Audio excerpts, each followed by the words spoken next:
Assalamualaikum warahmatullahi wabarakatuh. Apa kabar anak-anakku semua? Semoga kalian pada hari ini selalu dalam keadaan sehat walafiat, tidak kurang suatu apapun. Baik, menemani belajar kalian pada kesempatan hari ini, Pak Guru akan menemani kalian untuk melanjutkan pelajaran, yaitu pada tema yang ke-8 yang berjudul Prajamuda Karana. Untuk subtema yang ketiga yang berjudul Aku Suka Berpetualang, dan subtema yang keempat Aku Suka Berkarya, muatan pelajaran bahasa Indonesia. Tetapi sebelumnya, marilah kita awali pelajaran kita kali ini dengan berdoa terlebih dahulu. Hitungan ketiga berdoa dimulai. 1, 2, 3. A'udzubillahi minasyaitonirrajim. Bismillahirrahmanirrahim.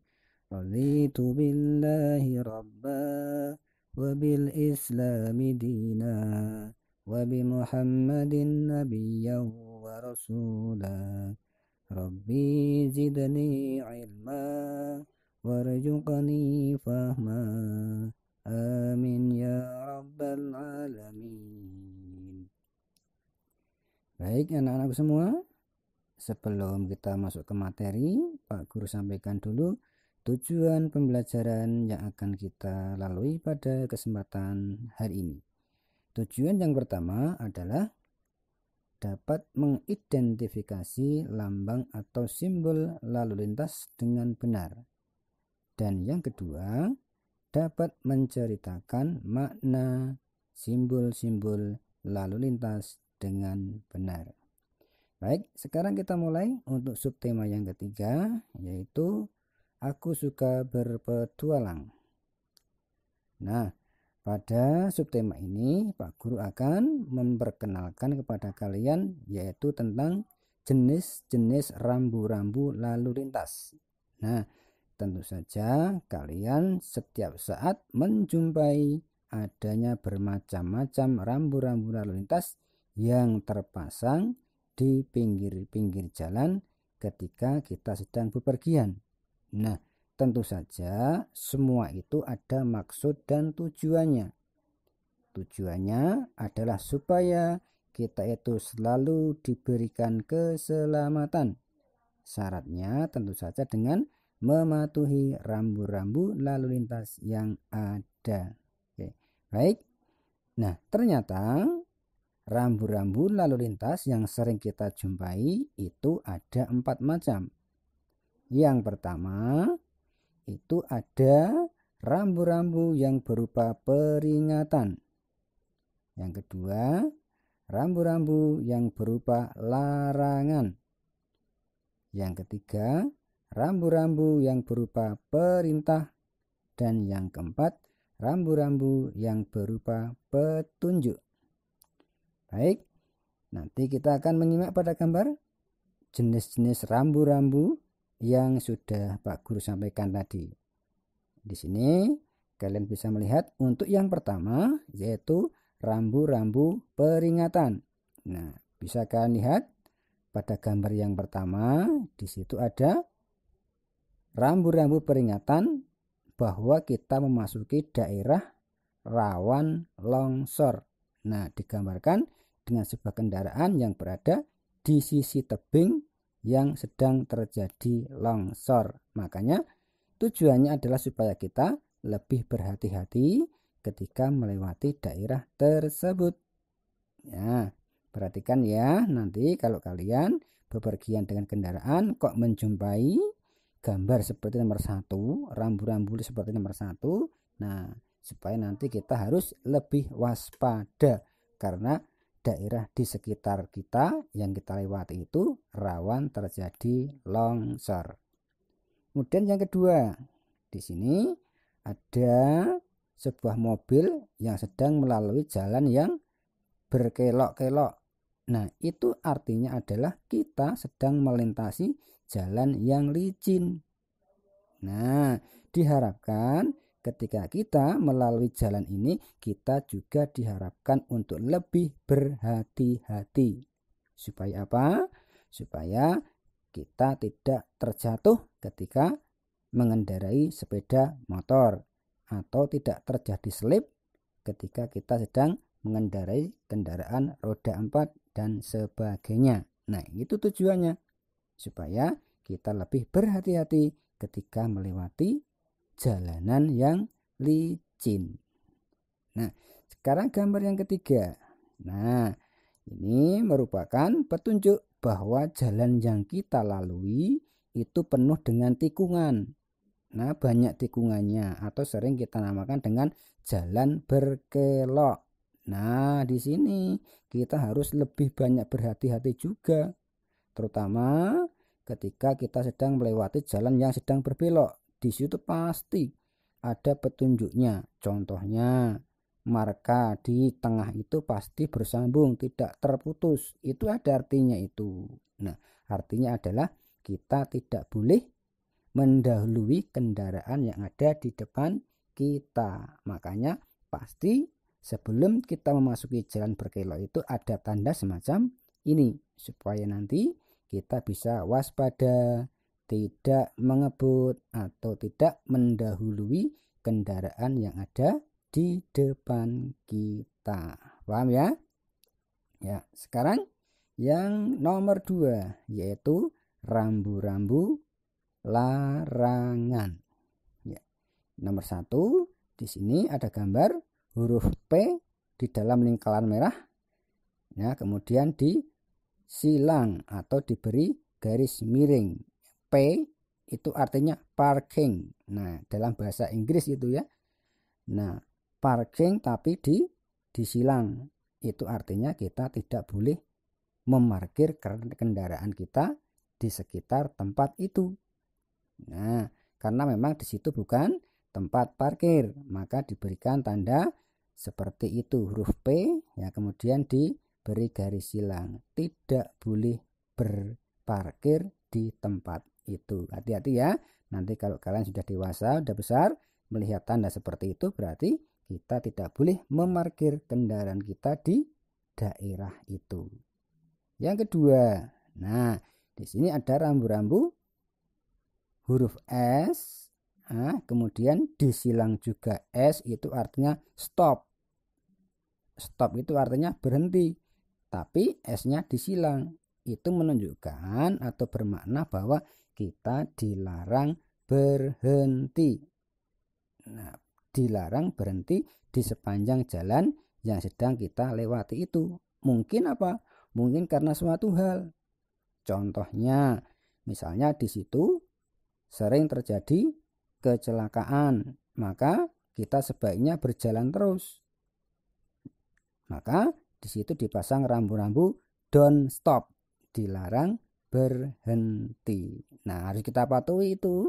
Jangan sampai kita berhenti di daerah yang bertanda huruf S di silang itu, ya. Oke, sekarang yang ketiga. Nah, di sini ada gambar lingkaran merah, kemudian di tengahnya ada garis tebal putih. Nah, tahu ya maksudnya kalian apa ini? Ya, ini artinya kita dilarang melewati daerah itu. Kita dilarang melintasi daerah itu. Nah, misalnya kenapa? Karena daerah itu atau jalan yang itu merupakan jalan satu arah, sehingga kita tidak boleh melewati daerah itu. Kalau kita nekat melewati daerah itu, berarti kita sudah melanggar rambu-rambu lalu lintas yang ada, sehingga dikhawatirkan nanti akan terjadi kecelakaan. Karena apa? Terjadi arus kendaraan dua arah yang seharusnya tadi hanya satu arah. Paham ya? Oke, sekarang kita lanjutkan yang ketiga, yaitu rambu-rambu petunjuk. Ya, dilihat nomor 1. Di sana ada gambar masjid. Nah, itu menunjukkan bahwa kita akan menjumpai rumah ibadah masjid di depan kita.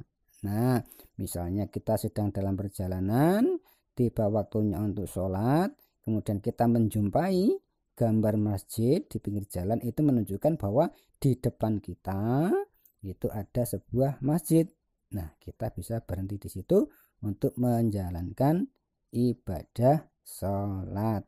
Nah, kemudian yang kedua, ada gambar tempat tidur, kemudian ada gambar silang merah.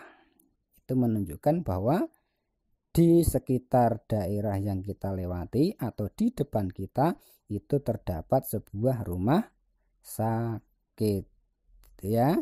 Ya, kemudian yang nomor 3, nah, rambu-rambu petunjuk arah. Nah, di gambar kalian lihat ya, itu ada rumah lurus. Lurus itu artinya kita menuju rumah sakit Damai Sejahtera. Kalau kita belok kanan, kita akan menuju pasar ikan. Kalau kita belok kiri, kita akan menuju taman kota. Nah, petunjuk semacam ini biasanya dipasang ketika berada di persimpangan jalan, baik pertigaan maupun perempatan, sehingga pengguna jalan itu dapat membaca rambu-rambu itu, sehingga apa? Dengan membaca petunjuk arah itu, pengguna jalan akan bisa sampai ke tujuan tanpa harus tersesat karena adanya petunjuk arah. Itu ya. Oke, nanti kita ketika berkendara harus memperhatikan rambu-rambu lalu lintas yang ada di sekitar kita atau yang berada di tepi jalan yang kita lewati, sehingga kita jika memerlukan sesuatu dengan memperhatikan rambu-rambu itu, kita akan dengan mudah memperoleh apa yang kita inginkan. Gitu ya. Oke, baik. Sekarang kita teruskan ke subtema yang keempat yang berjudul Aku Suka Berkarya. Ya, di sini kita nanti akan mengenalkan tentang arah mata angin. Baik, kalian bisa lihat di gambar ya. Di situ ada 8 arah mata angin. Ya, hurufnya disingkat ya, Pak Guru terangkan. Kita mulai dari yang huruf U. Huruf U itu artinya utara. Kemudian ada huruf TL, artinya timur laut. Kemudian T artinya timur. Kemudian huruf TG artinya tenggara. Ada huruf S singkatan dari selatan. Ada huruf BD singkatan dari barat daya. Ada huruf B singkatan dari arah barat. Dan ada huruf BL singkatan dari barat laut. Nah, ini nanti kita bisa hafalkan dengan sebuah lagu ya. Mungkin nanti Pak Guru ajari untuk menghafalkan arah ini dengan sebuah lagu. Kita mulai dari timur ya. Lagunya seperti ini. Timur, tenggara, selatan, barat, daya, barat, barat, laut, utara, timur, laut. Timur, tenggara, selatan, barat, daya, barat, barat, laut, utara, timur, laut. Nah, mudah ya. Oke. Nah, sekarang perhatikan lagi. Nah, ternyata arah mata angin itu dibedakan menjadi 2. Yang pertama arah mata angin utama, dan yang kedua adalah arah mata angin simpangan. Ya, arah mata angin utama itu ada 4, yaitu utara, timur, selatan, dan barat. Nah, kemudian arah mata angin simpangan itu adalah timur laut, tenggara, barat daya, barat laut. Nah, nanti kalian bisa melihat yang simpangan ya, yang terutama simpangan timur laut. Nah, timur laut itu simpangan dari arah utara dan arah timur. Di sana ada timur laut. Nah, begitu yang namanya arah simpangan itu. Kemudian tenggara itu adalah simpangan dari timur dan selatan. Kemudian barat daya itu adalah simpangan antara selatan dan barat. Dan barat laut adalah simpangan dari barat dan utara. Nah, begitu cara meneliti tentang arah simpangan. Nanti bisa kalian perjelas lagi dengan melihat gambar arah mata angin. Gitu ya. Oke, baik, lanjut. Sekarang kita akan mengenal tentang denah. Nah, denah itu apa? Denah itu adalah gambaran letak suatu tempat. Nah, bisa macam-macam ini nanti. Bisa denah sekolah, denah rumah sakit, dan sebagainya. Nah, contoh denah itu nanti kalian bisa lihat di buku tematik kalian yang ada di halaman 173 seperti yang ada di slide ini ya. Ini adalah Pak Guru ambilkan dari buku tematik kalian di halaman 173 yang contoh denah sekolah. Nah, nanti kalian bisa mempelajari sebuah denah sehingga nanti kamu akan dengan mudah menemukan tempat yang akan kita cari. Misalnya kita akan mencari perpustakaan, lihat denahnya. Oh, ada di nomor 11, kita cari. Nah, arahnya kemana? Itu kita akan mencari kantin, dilihat di denahnya. Kantin itu nomor berapa ya? Oh, nomor 5 misalnya. Berarti kita menuju ke ruangan nomor 5 dan seterusnya. Gitu ya. Termasuk nanti denah rumah. Nah, kalian bisa membuat denah untuk rumah kalian sendiri-sendiri. Belajar membuat denah untuk rumah kalian sendiri-sendiri. Ruang tamu, ruang belajar, ruang keluarga, dapur, dan seterusnya. Ruangan-ruangan yang ada di rumah kalian.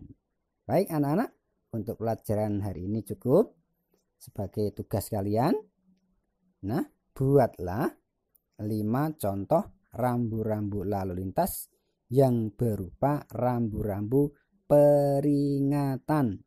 Ingat, rambu-rambu peringatan. Kalau tadi kalian menyimak pasti akan paham rambu-rambu peringatan yang mana, gitu ya.